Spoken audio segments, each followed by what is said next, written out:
Good evening mga kachings, another day, another blessing. So for today, I want to share with you our Chocomoy's cake with the theme Spider-Man theme cake. So the size of our cake is 5 by 6 inches in height. So ang akong cake board gigamit is 12 inches. So dako siya alawan sa kilid. So aron mabutang nako ang mga cupcake. This is the 5th birthday of Eli. So akong pag-umangkon, akong gimuan sa iyang gusto nga Spider-Man theme cake. So this is Eli's 5th birthday. So the Chocomoy's cupcake, ato sana siyang gibutangan og mga icing, ato na sang gibutangan ng mga Chocomoy's frosting sa ilalim. Then i-cover na to sa top o whip it icing, and then before na to gibutang atong mga toppers.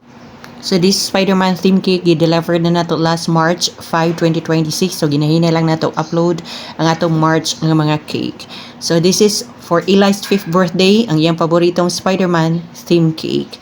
So to all mga kasuki and to all mga kachings, thank you for watching and God bless.